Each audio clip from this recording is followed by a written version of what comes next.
The No Nonsense Roundtable. It's a weekly show broadcast on Rochester, New York's 50,000-watt iHeart radio station, News Radio Wham 1180.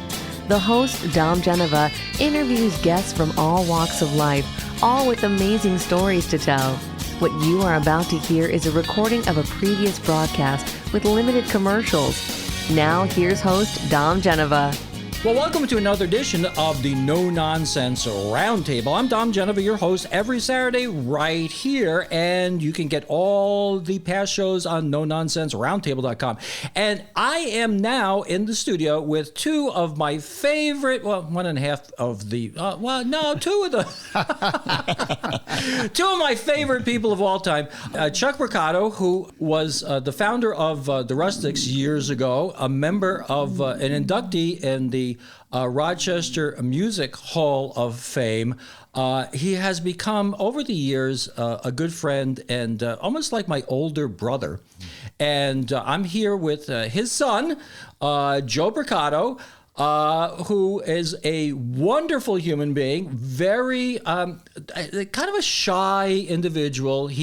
I'm trying to get him out of his shell today because he's a little bit reserved, but he's also a musician along with his dad. And there's a lot of stuff to talk about. The relationship, the history of music, and their lives and how they get along, and maybe how you don't get along. Do you ever not get along, you two guys? No, we get along pretty well, yeah.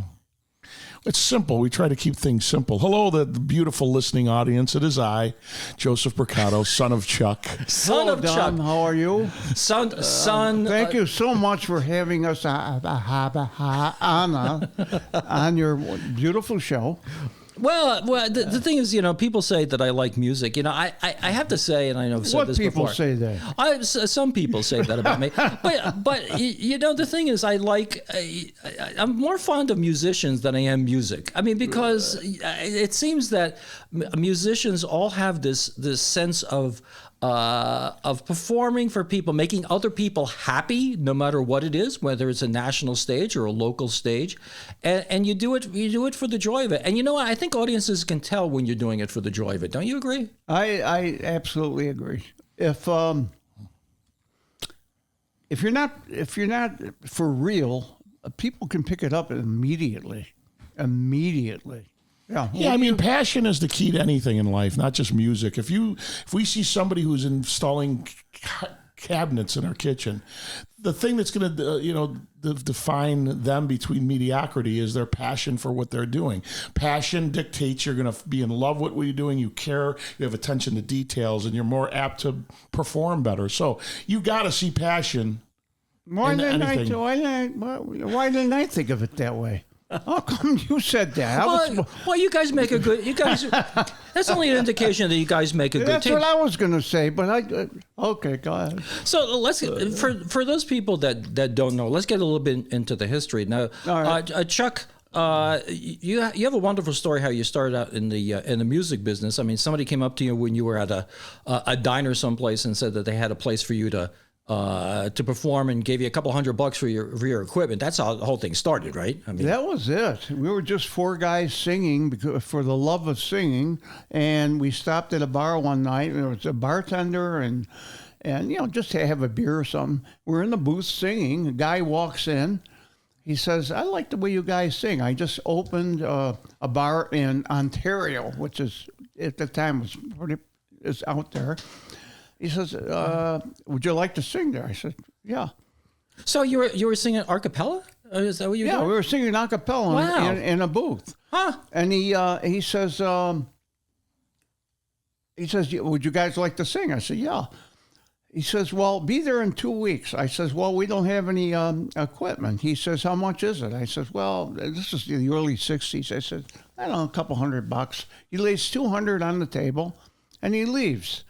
And that was the beginning of it. Okay, so here's a compelling question. All right. Sure. So this is the early '60s, and the guy has $200, which is probably like $20,000 now, right? Yeah, really. So this guy is carrying around that much cash. He must have been in a particular business, I would think. Well, I don't know about that. I have a feeling that he just scored in some.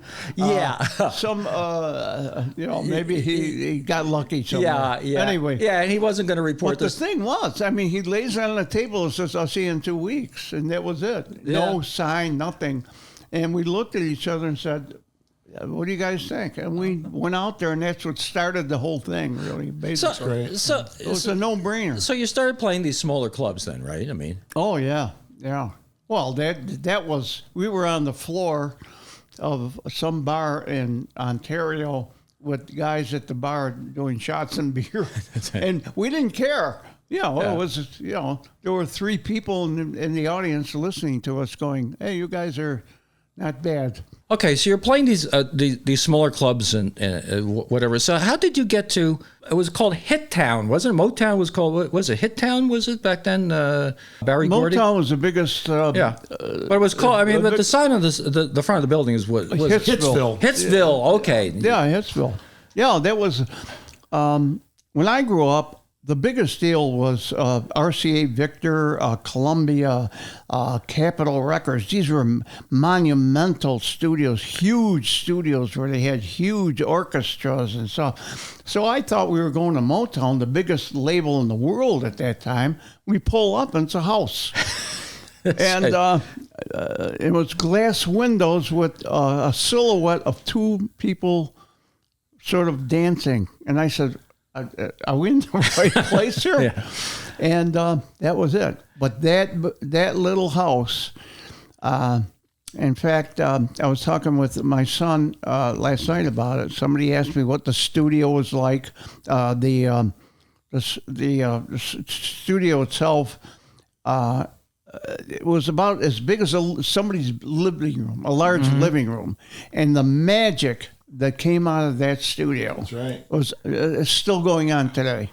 Oh yeah, the expression I like to use sometimes is that something have woven their way into American culture, and certainly Motown. Oh yeah. Now there were 2 labels there. It was Motown. The other label was Motown, Rare Earth. There was Tamla. Okay. They had several things going on there. Yeah. Okay, but what was it about it that made it what it was? I mean, it was just an innovative idea. It was Well, it's obviously what it was. Okay, go ahead. Yeah, go ahead. It's the quality of the work. It was the quality of the songs, the production. I mean, they created a whole genre, the Motown sound. I mean, the talent that was there. And a lot of people don't realize, they think it's the late 60s. Motown started out in the late 50s. Really? Yeah, early 60s they were putting out stuff with only a limited amount of people. I think Smokey Robinson was on the ground floor.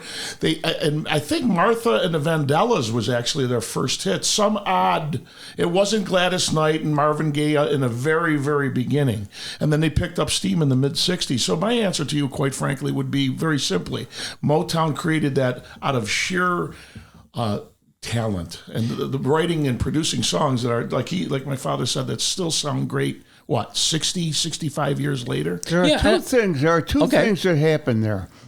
One was they had a very unique sound. If you listen to Motown records today, and I know what it was their a reverb chamber, because I used to go in it. It was almost like bubblegum and string kind of a thing. That's what they started, that whole thing. They started with nothing. But they had a reverb chamber that you could walk in. Well, I don't want to talk about that because I don't know if that's private stuff. But if you listen to Motown records, they have a specific sound to them, and that's one thing. Number 2, they're not perfect. If you clap your hands a little tiny, it'll go off just a little bit because everything was done live. And that's what gave that. That's what makes it so alive today. That's number 1. Number 2, Barry Gordy used to work on the Ford assembly line in Detroit.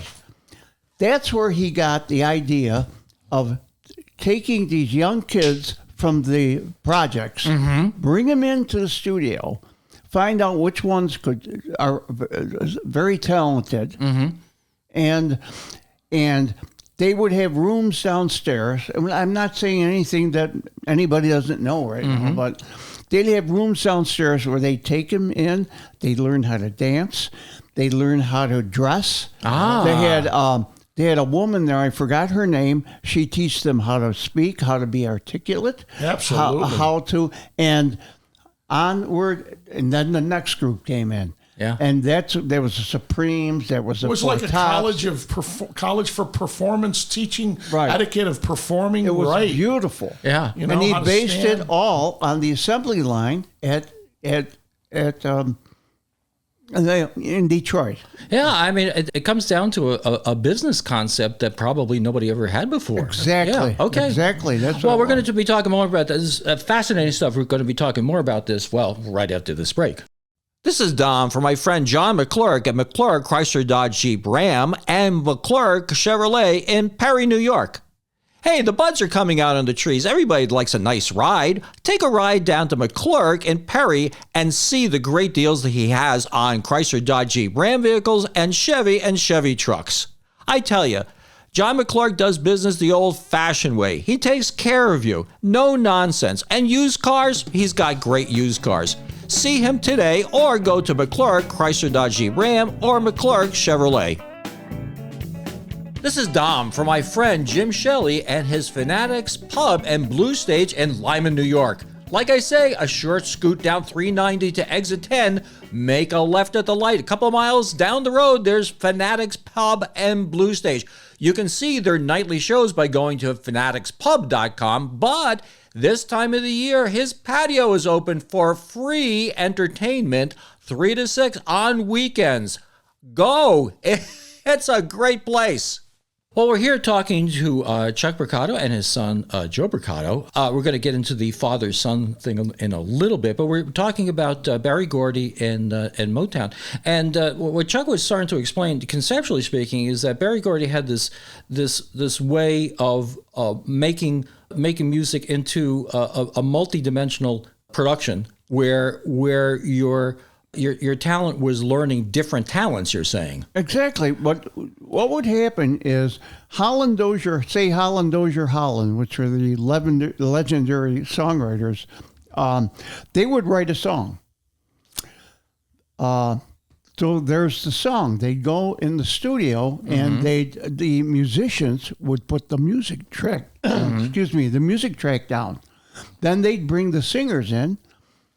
The singers would sing on there. Then they'd bring them downstairs, or they had 3 different rooms. Like I said earlier, they learn how to dance. They learn how to be articulate. They learn how to speak. Dress. They learn how to, and I'm not being derogatory. I'm just saying anybody that's a young person that Needs that. and needs that's up. And they're out the door. It was incredible. And I'm not saying that these were just robots. I mean, these were talented people. You're talking about, Diana Ross and the Temptations and the Four Tops. Yeah, what Barry Gordy's genius lies in, because he wasn't an artist himself. Now, he did write a few songs early on, but what he was basically saying, and what you just explained, is that he had this incredible ability to find jewels in the rough. Exactly. Then he would put them through it wasn't like a 4-year college. He would bring them in and say, listen, we're going to be creating some incredible songs for you. We're going to teach these young people of all different ways to deliver them, and just the whole package, that whole Motown. I mean, it's so stylistic. Not everybody liked it. Not everybody loves it, but it affected the generations. It still does. And the style of music is all their own, but it was a formula. But that formula wasn't easy to achieve. They found the best talent they could, and they had some of the top songwriters and producers that America had to offer at that time, for sure. The other thing that had to be a challenge is that the equipment of the day was, in today's terms, was was primitive. I mean, your echo chamber was an echo chamber. It wasn't, and you didn't have what is the thing they have now that corrects your voice? Auto tuner. Auto there was nothing auto-tune. like that. There wasn't. And the other thing Every time And they also had only 4 tracks. Yeah. When we got there, Yeah. they had just gone from 4 tracks to 8 tracks. Right. And they were saying, oh my God, what are we going to do with all these tracks? I mean, today, what is it, Joe? You're going to go to 1,000 tracks? Well, it's inconceivable to me when you see a production board now these days and how many different tracks there are. How do you figure this out at all? I mean, well, it's really, if it's easier for people to do it, we do it. We've lived our whole lives doing it. Basically, every channel is one. And every channel is basically the same. So it's just a number that you were available. When he says 4 tracks, that's going back to the Beatles. That's going back to the Sinatra days. Yeah. I mean, they could only record, but then they would bounce them, it's called. Say we do our 4 tracks. The best we can do is take 3 of those tracks, bounce them down to 1, and then then we got 3 extra. You try to squeeze stuff out. If you ever listen to that early Beatles stuff and even the later Beatles stuff, if you pan it right or left, you'll hear the drums over there. You'll hear the guitars over here because they're trying to squeeze as much information. It's not coming through stereo. It's in mono over here and mono over there. And then they put stuff in the middle. So when he says you go in there with 4 tracks, that's 4 tracks, and that's not a lot. And the other thing we were talking about recently, because I'm fascinated about, because when he talks about being in the room at Motown, very few people can say that were there, except for the people. I mean, and people love the history of Motown. Right.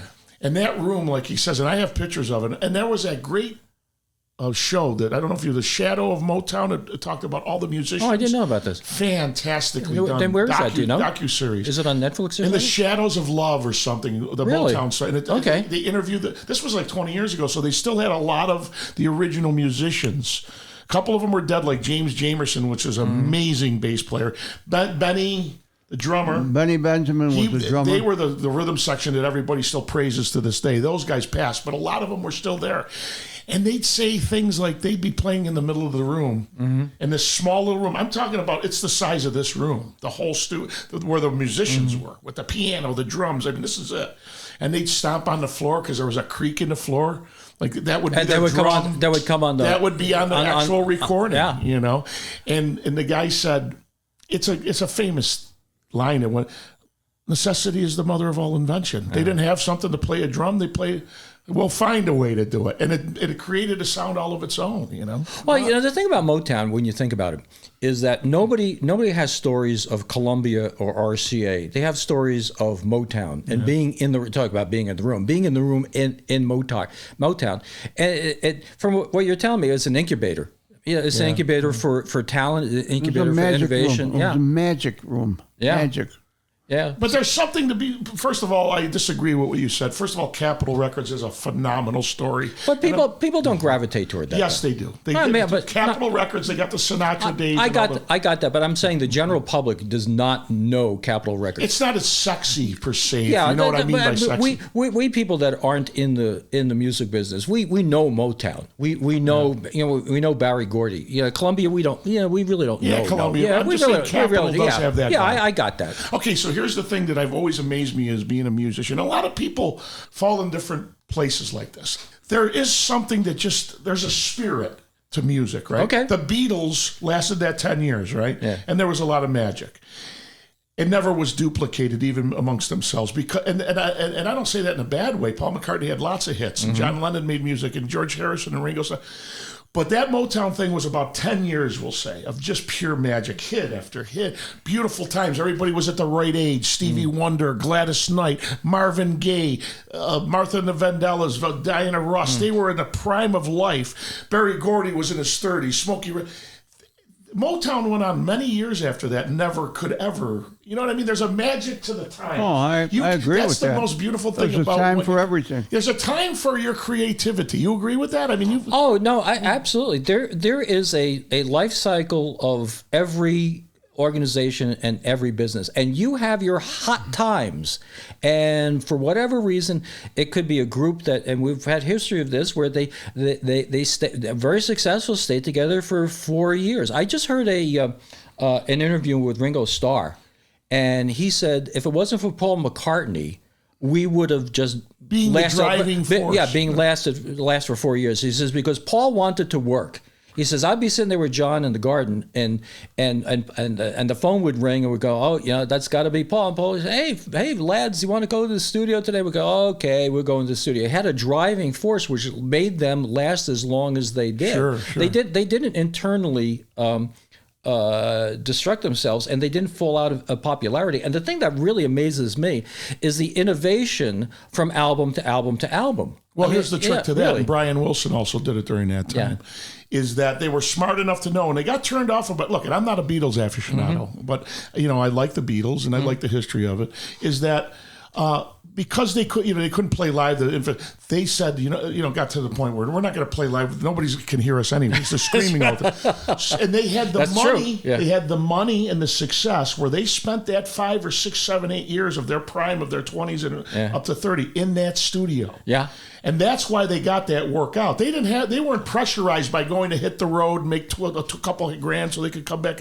They just focused on that. Brian Wilson did that. Mm-hmm. He was the Beach Boy that stayed in that studio where they were out touring, and he came up with good vibrations. Because he had the time and the ability and the luxury to be able to, and they were so talented that they could do that. And Motown did the same thing. Well, fascinating stuff. We're going to get more into this and the relationship of the two you guys, right after this news break. And now here's co-founder of the Rascals, inductee of the Rock and Roll Hall of Fame, and Rochester guy Gene Cornish to say a word about his favorite team. The Red Wings rock. I've been a fan since I was a kid, in my bedroom hearing the cheers from Silver Stadium. Memories I will never forget. Here's what's happening this week.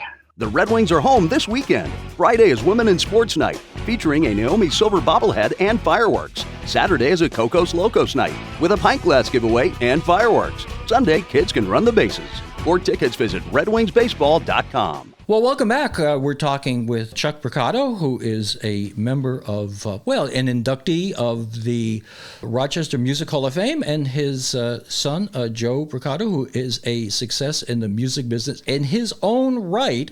And I want to get a little bit into this father-son thing and how you got interested in the business that you have here with your dad. And, but before that, I wanted to make the point, you were talking about studio time, and you see a similarity that studio time seems to be exceptionally important to performers, because you were saying, well, of course, the Beatles had the Abbey Road studios, but when you talk to Gene Cornish and Felix from the Rascals, that's why they signed with Atlantic Record, because they had unlimited studio time where they could go and they create. That was a luxury. And spend time. Yeah, and that was a real luxury back then. It takes time to flush out the good stuff. What surprised me when I hate to keep going back to Motown, but the Supremes had 9 flops. Really? 9. And so did, I think it was Marvin Gaye, or one of the other. I think it was Marvin Gaye, too. They used to call them the no-hit Supremes and the no-hit Can you believe that? It's Temptations. True. Until they finally clicked. It takes a long time to find that magic. And if you look it up, that's what they call them, the no-hit Supremes. Then all of a sudden they hit with Baby, Baby. Yeah. One right after the other. Yeah. And the expression in marketing is that after 20 years, they're an overnight success. Right. But then again, what I liked about somebody you talked to us about before we came in here today, which is the other side of the coin, look at Bobby Rush. Yeah. 83. And that's his time. Yeah. I mean, he always had a time, and he was always doing music throughout his life. But to get 3 Grammy, I don't think anybody's even come close to that. They got a Grammy at 83, got another Grammy, and at 90 get another. That was his time. That's magic. No, it really is, and he's lively, and he likes good meat sauce, because I made him lunch one day. But kind of like the Greek meat sauce? No, oh, stop it. Not Greek meat sauce. What My do you mean? meat That's the sauce. best. My bolognese sauce. Oh, I thought you meant the meat sauce that goes on the cheeseburgers.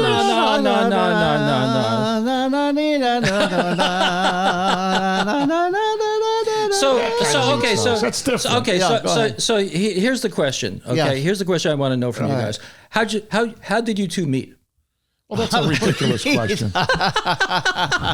It's a joke. Oh, ridiculous. I'll tell you, I question. remember how I met. I cried my my buns off when I still remember that. I've heard When that he my was whole life. When you were born, I cried like a baby. I was in the bathroom crying like crying. I said, "What's the matter with me?" All I had was Tears a of kid. joy, baby. Tears of joy. Oh, that's sweet. So And how I did- looked at him in the it was actually in an incubator at the time. It's hard to believe.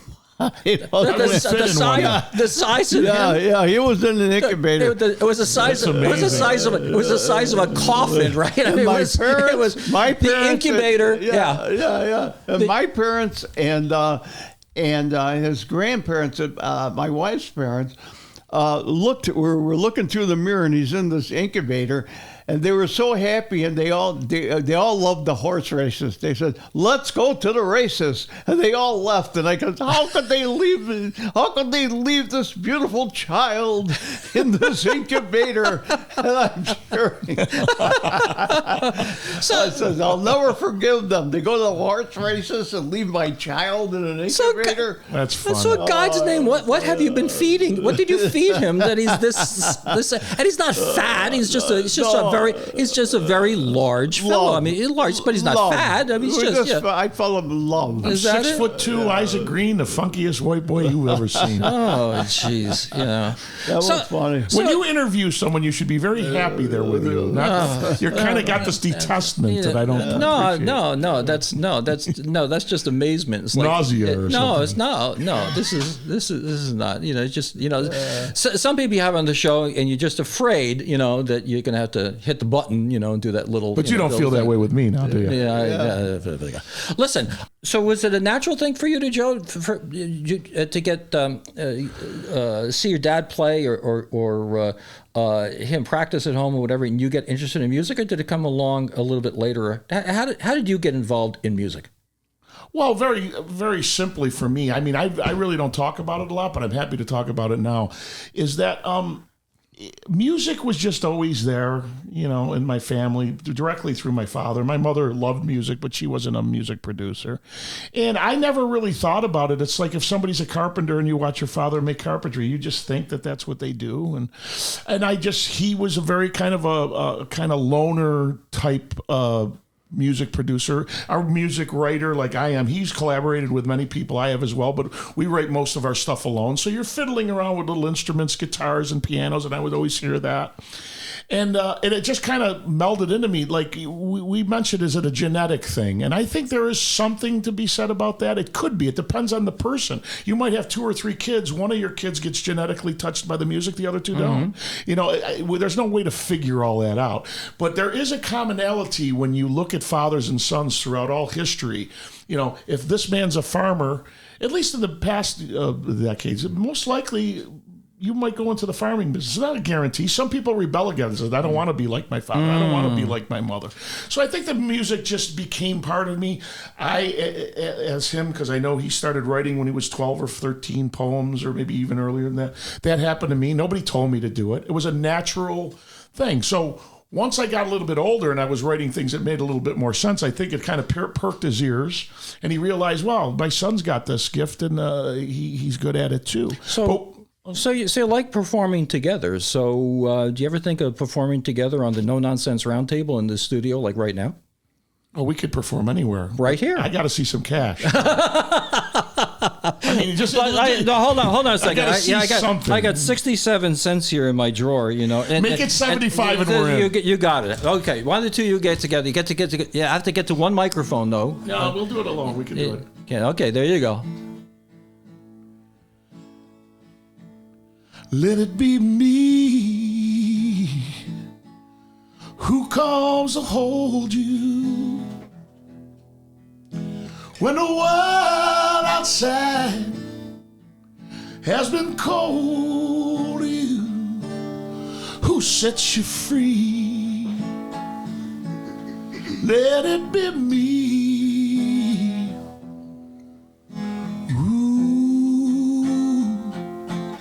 I can make you smile, honey, 'cause I understand you, and I will comfort you like no other man can do. Oh yeah. Who set you free? Let it be me. Let it be me.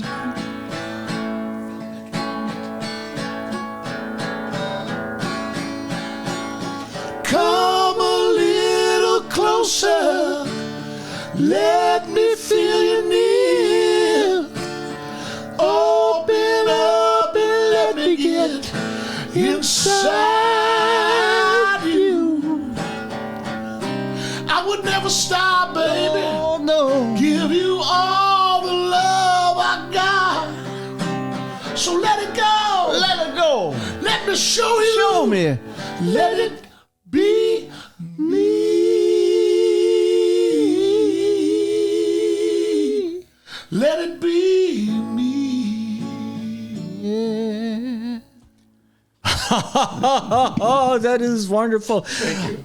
Here, I'll give you $1.50 now. Okay. How about Thank you, Dom. No, that's just wonderful. Now, Joe, let's take a little bit. Well, we're about ready to head to a break, but when we come out of the break, I want people to know where they can hear you and or your dad perform, because I've seen you at the Lovin' Cup many, many times, and we're going to talk more about that so people can come actually see and hear you, because That'd be wonderful. Thank you. You guys are flipping great. Thank you, man. This is Dom from my friends at Jack Greco Furniture.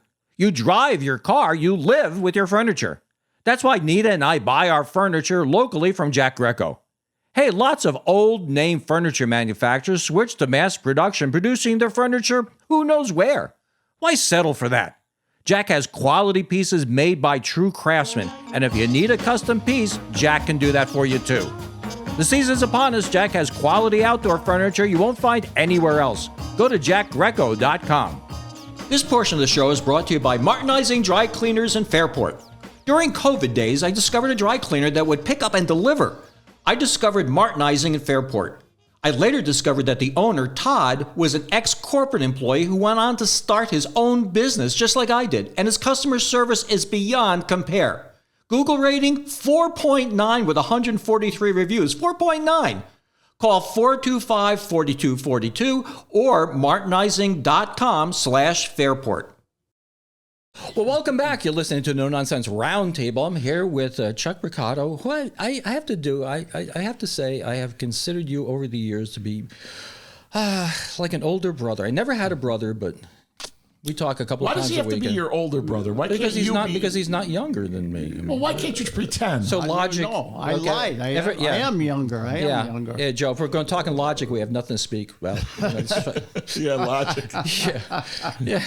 Are you going to believe me or your lying eyes? I mean, really, stop it. Stop and think about this. So, you're stopping me, Joe, from talking about you, so the more you bust my chops, the less I have time to talk about you. So let's talk about you. Well, get you out of your shell, and we're talking about your performances at the Lovin' Cup. I like that's a great place. Well, it's a home base for me in Rochester right now, because I love it's a cool little stage. It holds about 250, 300 people. We set the record there, the last show we did, for the most people at a seated show, which I was very grateful for that. And we have a nice fan base here. But getting back to the way you'll be able to see us there. I'm doing one summer show in Rochester. It's going to be it's called a Celebration of Friendship and Family, and I'm doing it in Arundecoit at a friend's establishment out in a parking lot with a beautiful stage. And it's going to be at M's on Culver Road, July 20th, 4 o'clock in the afternoon. Saturday, July 20th. A lot of special guests. It's going to be a love fest. M's Bar and Grill. It's right by the park entrance when you turn onto Lake Shore, right across the park entrance heading towards Seabreeze. It's a great place. I'm happy to be there. Getting back to what you were saying, which is a great question.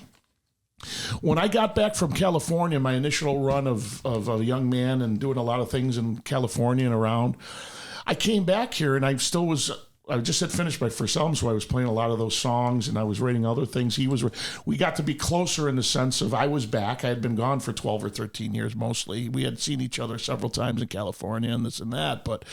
And I was playing and I said to him, you want to play? You want to sing? It just came together.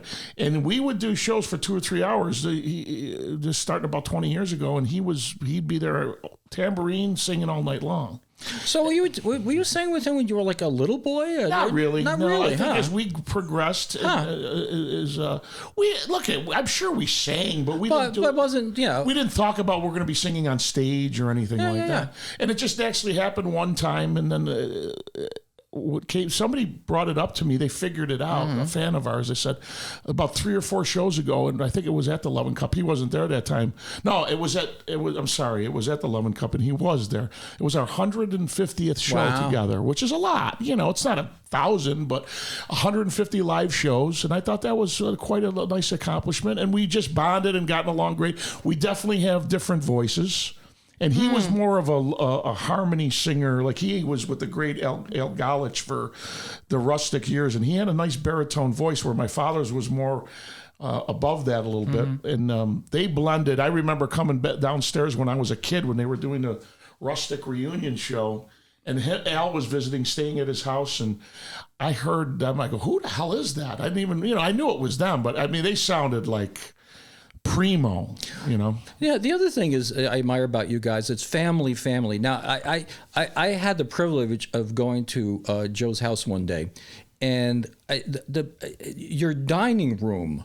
This is like the coolest dining room I think I've ever seen. It's not that it's all expensive. It's not that it has gold gilded anything, but from the floor to the ceiling, there are pictures of your family and your dad and cousins and aunts. But it's not just a picture. The whole thing is just nothing but photographs. And it says something about you and your bond with you and your dad and your relatives and whatever. I thought that was outstanding. What a great idea, too. Well, I'm honored that you even noticed that because, certain people notice certain things.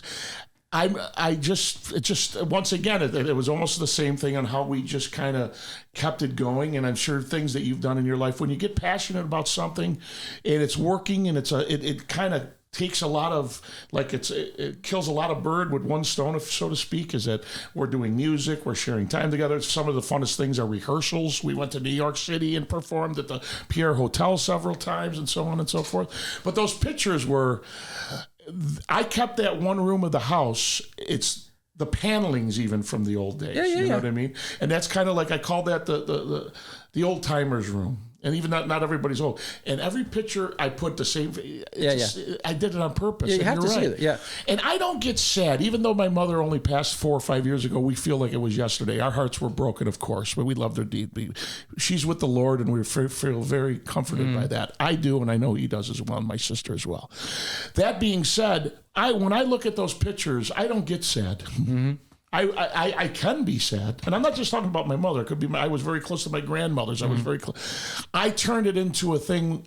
It makes me. I wake up. I walk through that every morning, and I look at those people. I don't obsess about it, right? But they inspire me now. I want to go out there today and do something in honor of these people, or I'm going to use their energy. They live for me. They help me. That kind of thing. Not to be so dramatic, but you brought that up. That means a lot to me. That's why I do that. No, it's a sign of creativity. And one of the things that your dad brought up during the break, he says, ask Joe about his songwriting.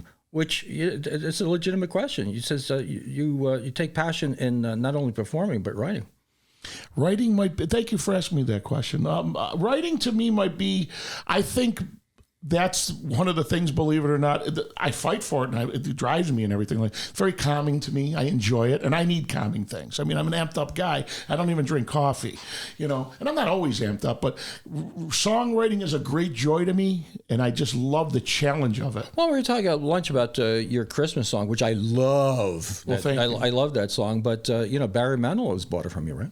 He didn't buy it. He's going to record it. I wouldn't sell it because I want that. Really? Okay. No, I wouldn't, unless it was an outrageous amount of money. If you wanted to buy out, what happens in songwriting? If you and I wrote a song, we're the songwriters, right? We also have publishing ownership. Okay. So usually when an artist, whether it was Elvis Presley, Frank Sinatra, Michael Bublé, now Whitney Houston, whatever it is, they will get a percentage of the publishing, but you maintain your songwriting credits and your royalties. Okay, before too much time goes on, let's take us out with another song. How about that? You can do something you can do in a couple of minutes? Of course. Okay, there you go.